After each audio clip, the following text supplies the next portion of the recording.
Hello student, आज हम class 12 mathematics part 1 जो कि आपका चैप्टर नंबर 1 है रिलेशन फंक्शन को स्टार्ट करेंगे।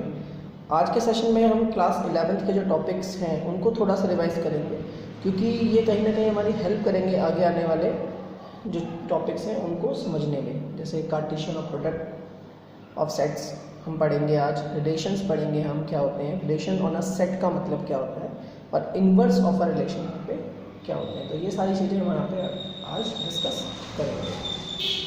तो सबसे पहला टॉपिक हम पढ़ेंगे कार्टेशियन प्रोडक्ट ऑफ सेट्स क्या होते हैं। सपोज करो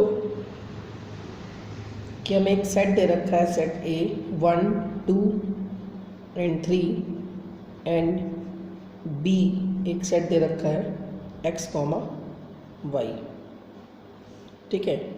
और हमें बोला गया है कि a क्रॉस b को फाइंड करिए।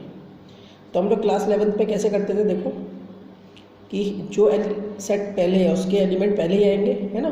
तो क्या लिखते थे 1, x, फिर लिखते थे 1, y, फिर 2 के साथ लिखेंगे 2, x, फिर 2, y, ऐसे 3 के साथ 3, x एंड 3, y।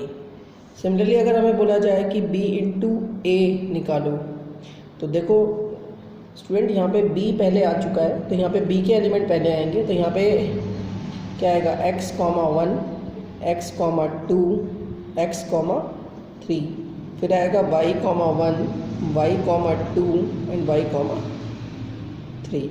तो यहाँ पे आप देख सकते हैं कि a क्रॉस b कभी भी b क्रॉस a के बराबर नहीं होता। तो यहाँ से हमें पहली प्रॉपर्टी पता लग जाती है कि Cartesian product of a cross b and Cartesian product of b cross a ये आपस में कभी भी इक्वल नहीं होते। फिर हमने पढ़ा था कई बार हमें ऐसा लिखा होता है कि a क्रॉस a, इसका मतलब a सेट को a सेट के साथ ही मल्टीप्लाई करना है। तो a सेट का पहले एलिमेंट पकड़ो 1 और मान लो दूसरी साइड भी क्या है a, तो इसको इस तरीके से लिख सकते हो 1। तो देखो 1 के साथ पहले तीनों टर्म 1, 1, 2, 1, 3, फिर 1, फिर 2 के साथ तीनों टर्म, फिर 2, 1, फिर 2, 2, फिर 2, 3। सिमिलरली 3 के साथ 3, 1, 3, 2 एंड 3, 3, ठीक है। इसी तरीके से अगर आप पिक करोगे b इंटू बी, तो इसका मतलब क्या हुआ x, y इंटू में x, y। तो ये हो गया आपका x, x, y, फिर y के साथ y, x and y, y। तो इस तरीके से हम कार्टेशियन प्रोडक्ट को क्या करते थे, कैलकुलेट करते थे। अब यहाँ पे क्या लिख सकते हैं हम लोग, देखो कि a and b non empty set. Non empty set का मतलब ये सेट के अंदर कोई ना कोई एलिमेंट है। The set of all ordered pairs किस फॉर्म में दे रखे हैं, a, b की फॉर्म में, such that a belong to a and b belong to b। ये कंडीशन पे डिपेंड करता है। अगर a क्रॉस b लिखा है तो पहला वाला जो a है वो a को बिलोंग करेगा, दूसरा वाला जो है वो b को बिलोंग करेगा। इस केस में ऐसे ही ये वाला सेट इसको बिलोंग करेगा और ये वाला एलिमेंट इसको बिलोंग करेगा। Is called the Cartesian product of set A with set B and is denoted by A cross B। ठीक है, किससे डिनोट करते हैं इसे, A क्रॉस B से। अब अगर आगे देखें तो क्या लिख सकते हैं कि A cross B, A, B, A belong to A and B belong to B set. Similarly अगर B क्रॉस A का लिखें तो क्या लिखेंगे, यहाँ पे B, A,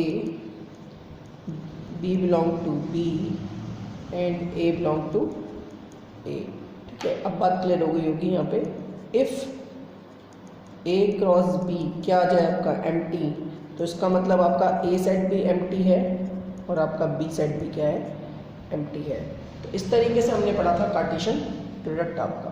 तो होप आपको समझ आ गया होगा कि कार्टेशियन प्रोडक्ट क्या होता है। वैसे आपने पढ़ रखा है 11वीं क्लास में, लेकिन हमें थोड़ा सा रिवाइज करना था बस से, ठीक है।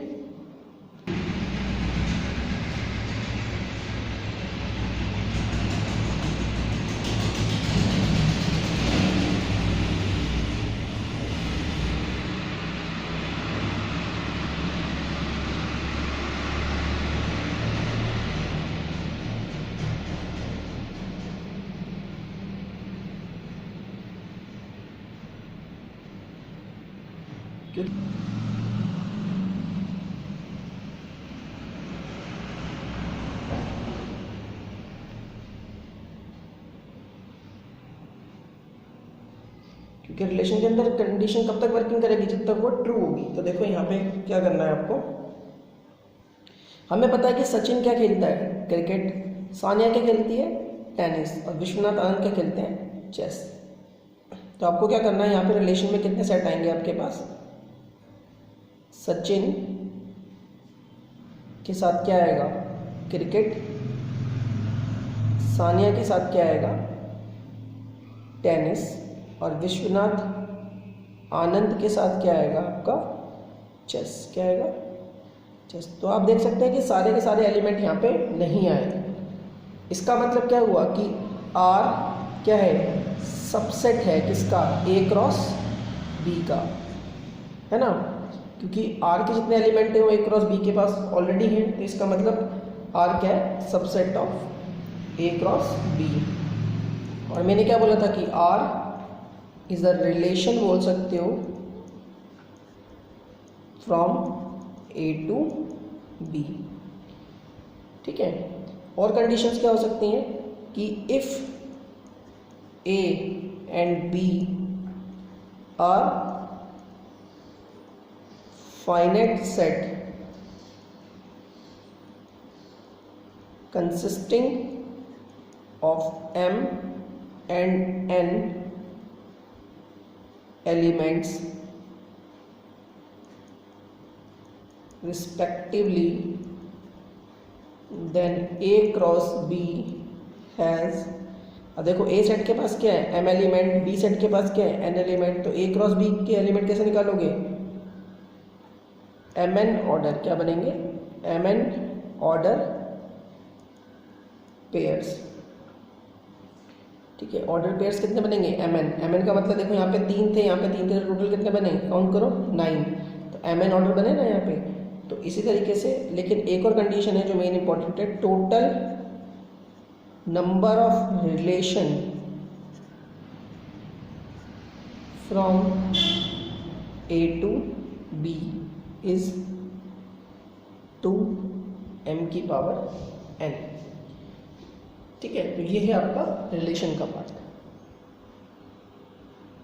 नेक्स्ट जो टॉपिक आपका आता है वो आता है inverse of relation. Inverse of relation में कैसे समझना, देखो कि सपोज करो कि आपको एक रिलेशन दे रखा है 1,8, फिर दे रखा है 3,6, फिर दे रखा है 5,2, 1,4, ठीक है। तो आप यहाँ पर डोमेन निकालो, डोमेन ऑफ R। तो हमें पता है डोमेन का मतलब क्या होता है, जो फर्स्ट एलिमेंट होते हैं रिलेशन के उन्हें हम डोमेन कहते हैं। तो यहाँ पे क्या होंगे डोमेन, 1 2 1 3, पहला 1, फिर दूसरा क्या 3, फिर 5 और फिर 1। तो हम एक ही बार लिखते हैं 1 को ना, तो यहाँ पे आ जाएगा 1 3 एंड 5।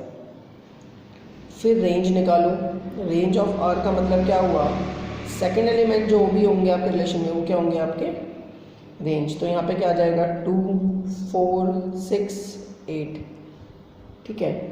अब आपको बोला जाए कि इनवर्स ऑफ रिलेशन निकालो, तो इनवर्स ऑफ रिलेशन का मतलब क्या होता है, जस्ट उल्टा कर देना, ऑर्डर पेयर को क्या कर देना, उल्टा। जैसे यहाँ पे 1,8 लिखा है तो आप क्या लिखोगे 8,1, फिर यहाँ पे रिवर्स करोगे तो क्या हो जाएगा 6,3, फिर यहाँ पे क्या हो जाएगा 2,5, फिर हो जाएगा 4,1, ठीक है। तो इस तरीके से आप निकालते हैं इनवर्स ऑफ रिलेशन। अब यहाँ पे डोमेन निकालो, डोमेन ऑफ आर इनवर्स, तो डोमेन क्या आ जाएगा यहाँ पे 8 6 2 4, तो यहाँ पे लिख सकते हैं 2 4 6 8। और फिर रेंज क्या आ जाएगी, देखो रेंज ऑफ आर इनवर्स क्या आएगी यहाँ पे 1 3 5 1, तो यहाँ पे क्या आ जाएगा 1 3 और 5। तो आप यहाँ पे क्लियरली देखो, आपको एक चीज़ दिखाई देगी कि रेंज ऑफ आर जो है वो डोमेन ऑफ आर इनवर्स के क्या है इक्वल है, देखा यहाँ पे। और जो डोमेन ऑफ आर है वो रेंज ऑफ आर इनवर्स के क्या है इक्वल है। तो इस कंडीशन से हम क्या लिख सकते हैं कि domain of R equal to range of R inverse और range of R equal to domain of R inverse. तो ये दो प्रॉपर्टी हमें यहाँ पे पता लग जाती है, ठीक है।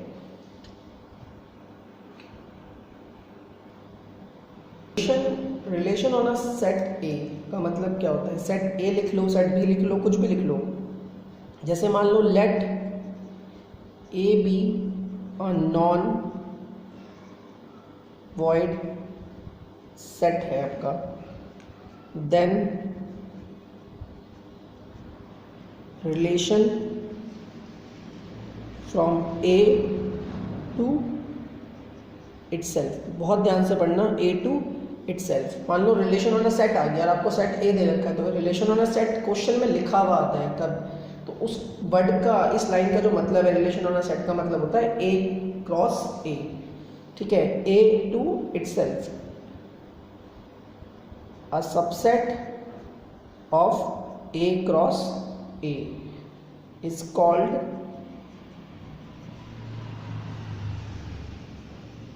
Relation on a set A, इसे कहते हैं हम लोग relation on a set A. Hope आपको अब समझ आ गया होगा कि कार्टेशियन प्रोडक्ट क्या है, रिलेशन क्या है, इनवर्स ऑफ रिलेशन क्या है, डोमेन कैसे निकालना है, रेंज कैसे निकालना है, रिलेशन ऑन अ सेट का मतलब क्या होता है, ठीक है। Till then thank you and take care, bye bye.